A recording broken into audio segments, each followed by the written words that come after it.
Hey there, I'm Alicia, and today we're going to be talking about a very exciting project that I hope to tackle in 2022. This project will not be completed in 2022, but I do hope that you join me along for the ride. The project will be to read Latin American authors from different countries. This project of reading Latin American authors aligns very closely to some of my goals for 2022 to just read more translated fiction in general, but also I realized that when I do read Latin American literature, that I specifically read a lot of authors from Argentina, Uruguay, and Cuba.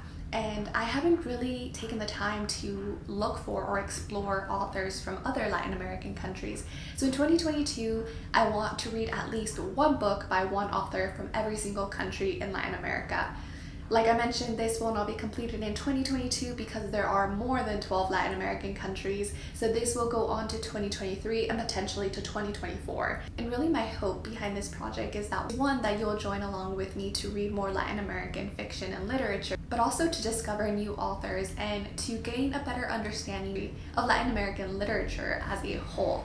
So I have made a schedule. Each month will be paired specifically with one Latin American country, and really the goal is to read at least one book by an author who was born or resides in that country. Again, this is more of a project. It's not really a readathon, but in the case that you do want to follow along, I wanted to go ahead and let you know which particular countries I'll be focusing on for every month. I will also be selecting books for every quarter, and every quarter I will come on here and let you know which books I'll be tackling in case you do want to read those particular books with me. So that being said, I actually do have the first 3 books selected for January, February, and March. But before we talk about those, I'll briefly just go over all of the months and the countries I will be reading from. So starting in January. For January, I did choose the country from where my family's from, that is Mexico. I had to start with Mexico, one, because I don't read a lot of Mexican literature, which is really sad because I am Mexican American and I feel like I should be reading more Mexican literature. We're gonna change that. So January, Mexico. For the month of February, I chose Argentina. For the month of March, it will be Cuba. For the month of April, it's Uruguay. For the month of May, I have Colombia. For the month of June, I have Brazil. For July, I have Chile. For August, I have Paraguay. For September, I have Bolivia. For October, I have Peru. For November, I have Ecuador. And for December, I have Venezuela. And as you can tell, there are a lot of Latin American countries that are missing from this list. So in 2023, I will also come up with a new list and select the remaining countries that we have left. So I'm really excited for this. I can't wait to discover more authors and just get more insights into Latin American literature. So let's talk about the 3 books that I have already selected for January, February, and March. If you want to go ahead and follow along, I would love for you to read these books with me and let me know your thoughts at the end of every month. So for the month of January, I will be reading Loop by Brenda Lozano, and this was translated by Annie McDermott. Brenda Lozano is a Mexican novelist, and this is from Charco Press. This is a work of contemporary fiction. I just haven't read much Mexican literature, so I'm just really excited to see what contemporary authors are doing. I'll give you a brief synopsis.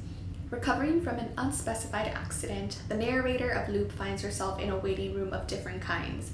Airport departure lounges, doctors, surgeries, and above all, awaiting to return to her boyfriend, who has traveled to Spain following the death of his mother. Loop is a love story told from the perspective of a contemporary Penelope, who instead of weaving and unraveling her shroud, writes and erases her thoughts in her ideal notebook. At once funny and thought-provoking, her thoughts range from her stationary preferences to the different scales on which life is lived. So it seems like Loop is going to be about whimsical observations, it's going to be about a day in a life, about things we notice as humans. It sounds very plotless and very character-driven. So if you're a character-driven reader, I hope you join me. For the month of February, the book that I have selected is Kalpa, Imperial, and this is by Angélica, Gorodischer, and this was actually translated by Ursula K. Le Guin. I didn't realize Ursula K. Le Guin spoke Spanish. I'm just saying. But Angélica is an Argentinian author, and this is actually a work of fantasy. Another thing that I wanted to mention that I didn't earlier is that these books will range across all genres. I'm not staying within one genre because I do know that there is quite an array of authors. I really wanted to explore all of them. So this is a work of fantasy, and I'll give you a little synopsis. Actually, this book doesn't really have a synopsis.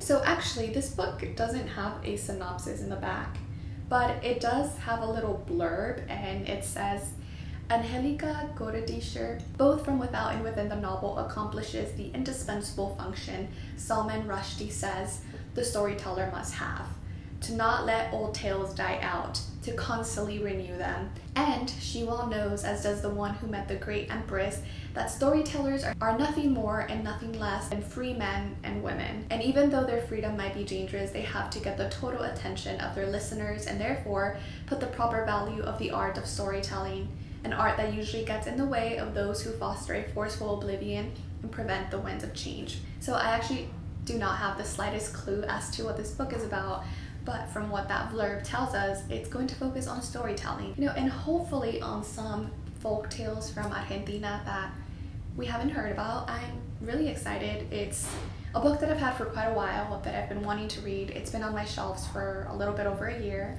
Ben ended up getting this for me last year, and I just can't wait to read this. The last book that we're going to talk about today is my selection for March, and for March we did choose Cuba. This is Havana Year Zero by Karla Suarez, and this was translated by Cristina McSweeney. And Karla Suarez is Cuban, and this is another contemporary fiction novel, also from Charco Press. This one is set in 1993 in Cuba, right after the collapse of the Soviet bloc. The reason I chose this one is because there was a little blurb in the back that says, Havana Year Zero is an irreverent tale of mathematical theorems, the entanglement of sex and love, and how people cling on to meaning in a country at its lowest ebb.